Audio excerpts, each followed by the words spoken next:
Hi everybody, I'm Jack the Rambling Raconteur. I hope you're having a great week. This is going to be my December Marginalia video, so all of the different stories, poems, essays, miscellaneous work I read across the previous month that I didn't do any videos about. And then a couple of quick musical recommendations at the end, including one of my favorite Christmas songs that nobody ever talks about. So hopefully I can ignite that conversation. But let's start with some poetry, and we'll also end with some poetry. And that would be John Dryden. Not a huge John Dryden fan. Much prefer the fact that he lent his name, a little bit of editorial work, translation work, to the enormous English translation of Plutarch's Lives. But in reading poetry to my daughters across the past month, I found a poem by Dryden that I really like, The Secular Masque. And I'll be honest, part of it is because Giannis is a character in there, and in January I'm jonesing for Giannis. So, moving on to some other stories. The Jewels by Guy de Maupassant. I prefer this story to The Necklace, in part because I feel like The Necklace is vaguely too O. Henry-esque. The twist comes in sort of the final 3 sentences. Whereas with The Jewels, there's the twist, and then we see the consequences of the twist. We see de Maupassant doing something with the twist, not just being like, gotcha. And so I really like The Jewels. I enjoyed rereading that story. Additionally, I was in my portable Harlem Renaissance reader, and this is a great volume. This is a great volume, like all of the Viking Portable Library volumes, because it sort of acts as a gateway to a bunch of longer works, or it's sort of an access point to writers who have longer works, and this just gives some shorter either passages from longer works or short stories or essays or poems that the writers produced. I read Passing by Nella Larsen early on in December, and so I was reading through the selections from Quicksand that are in this volume. Additionally, great poetry in here. Langston Hughes is a prominent poet, but numerous others. That was a fun part to start the month with. Now some goofy, sort of like pop culture-esque reading. The Mandalorian was finishing up in December, so I snagged down my copy of the Tales from Jabba's Palace and reread the Tale of Boba Fett. Looking forward to The Ballad next year. And this volume, from the Expanded Universe, this volume has a number of very solid stories, like strong character-driven stories. One of the better anthologies from the Star Wars Expanded Universe, in my humble opinion. Additionally, Mank debuted on Netflix, and it was okay. But I read Pat Hobby and Orson Welles from the Pat Hobby stories by F. Scott Fitzgerald. And if you've never read these are short stories with Pat Hobby, who is sort of a down-on-his-luck screenwriter. And they're from the very end of Fitzgerald's, career, end of his life there in Hollywood. And some of these are quite interesting and enjoyable. I also read James Agee's writing on film that had to do with Orson Welles. He wasn't a huge fan. Certainly not as big a fan as I am. I was reading a number of essays from George Orwell, and his nonfiction is very strong. I was reading this because I was reading The Spy Who Came In From the Cold by John le Carre, and both Orwell and le Carre have this sense of cynicism and sort of like jaded realism, but also this sense of duty. It manages to break through that in sort of their writing around the world, and so this was very enjoyable. In some more short stories, the Codex Cantina and Christy Louise were pushing out this idea of like a Russian Christmas. And so I read At Christmastide and Vanka by Anton Chekhov. I think I preferred At Christmastide. I also was in Randall Jarrell's Book of Stories. This is an excellent anthology. I know I talked about Ivan Turgenev's Biejan Prairie in December, and I read that story in October. And this volume continues to produce wonderful stories. This past month, let's see, The Brothers Grimm, Cat and Mouse in Partnership. I'll be talking about the Brothers Grimm in about 2 weeks, jonesing for Giannis. Got a little fairy tale comparison ready. Tolstoy's The Porcelain Doll. That's it's not even a story. It's a story that's from a letter he wrote in which he describes this weird, like, trippy experience he and his wife have where his wife, I believe it's his wife, just shrinks down and becomes this little porcelain doll. And then she becomes life-size and herself again. And later on, she becomes a little porcelain doll, and he nestles her among the pillows, or he eventually has this little box made to fit her into to keep her safe while she's the doll. And then they talk about it after she's, back as this living, moving wife. It's so weird. I read The Ruined Cottage by William Wordsworth, which did nothing to change my estimation that he is ranks 7th of the 6 high romantic poets. From the Complete Dead Sea Scrolls in English, I read, there's an interesting commentary on the first 2/3 of the book of Habakkuk, one of the prophets in the Hebrew Bible or Old Testament. And I was really interested to read it primarily because I love the beautiful song at the end of the book of Habakkuk that the commentary does not discuss at all. But it was great to get in and just see the thought of the Essenes. It's always fascinating to kind of see their commentaries, whether you agree or disagree with what they're saying. It's a very valuable insight, is what I find. I'm continuing to read the Psalms in English. This is a great anthology. I don't necessarily enjoy Donald Davies' commentary. It's odd sometimes. Just judgmental towards poets, I find.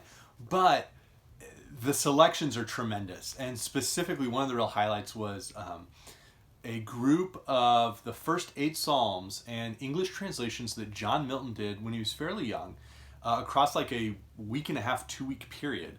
And each of the translations of those first 8 Psalms uses a different poetic meter, rhyme scheme. I mean, the total range of poetry across those 8 translations is masterful, and quite possibly as enjoyable as at least 10 of the books in Paradise Lost. I'm continuing to read Reporting Civil Rights Part 1.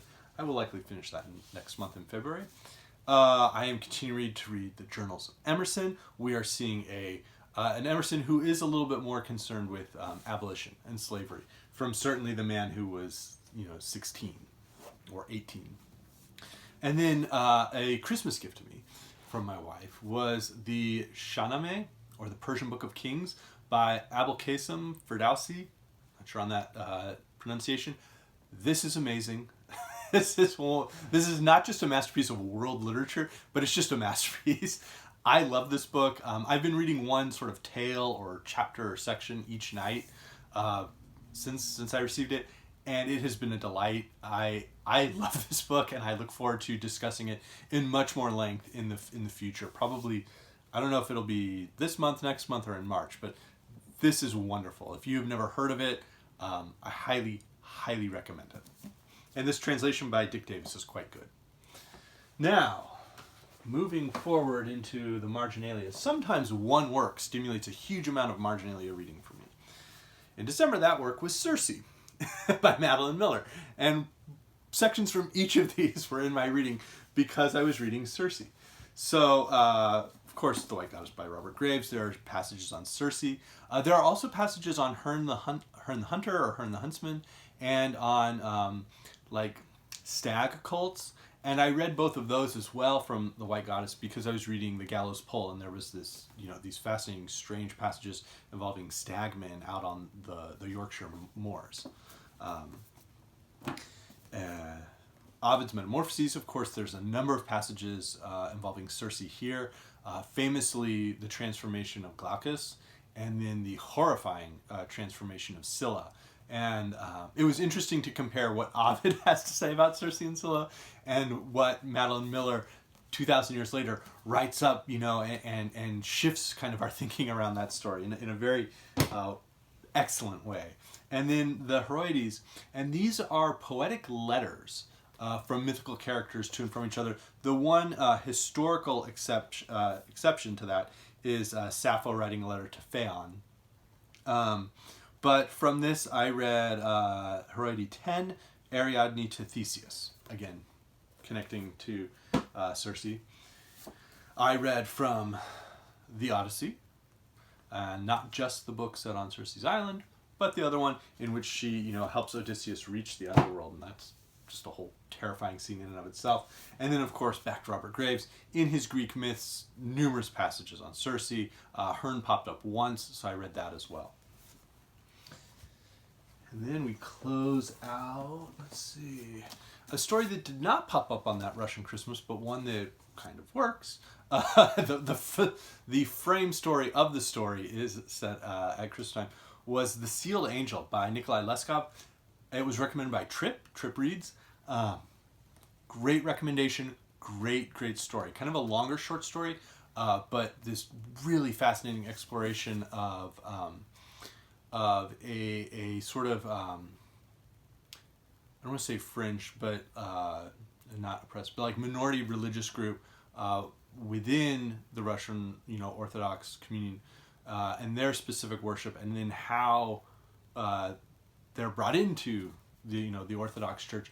But there's just this beautiful, evocative passages of course, of the countryside, of a small community. This fascinating scene where a character has to go across a disintegrating bridge through the dark, across like an icy river. Just fascinating, and an excellent story, very enjoyable. I think my favorite Leskov that I've read so far. And then the last Marginalia, I promised we were closing with some poetry.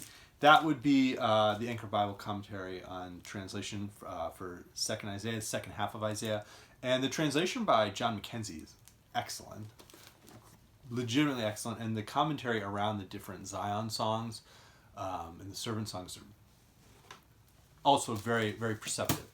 And then I was reading that as part of my preparation for reading Jerusalem by William Blake. In addition, I read the book of Ezekiel and the full book of Isaiah, including that commentary. And then I read Jerusalem. But I also was reading some of Blake's earlier lyrics, specifically the Songs of Innocence and Songs of Experience. And my daughters enjoyed many of those quite a bit. That was a good portion of like our poetry reading in the middle of December. So that was my December Marginalia. For a couple of quick musical recommendations. Let's see. I read Fantastic Mr. Fox as part of my Reindeer Readathon by Roald Dahl for the girls. And at the end of that movie, there's an excellent song. It's Let Her Dance by the Bobby Fuller Four. More famous for I Fought the Law, but Let Her Dance is a better song.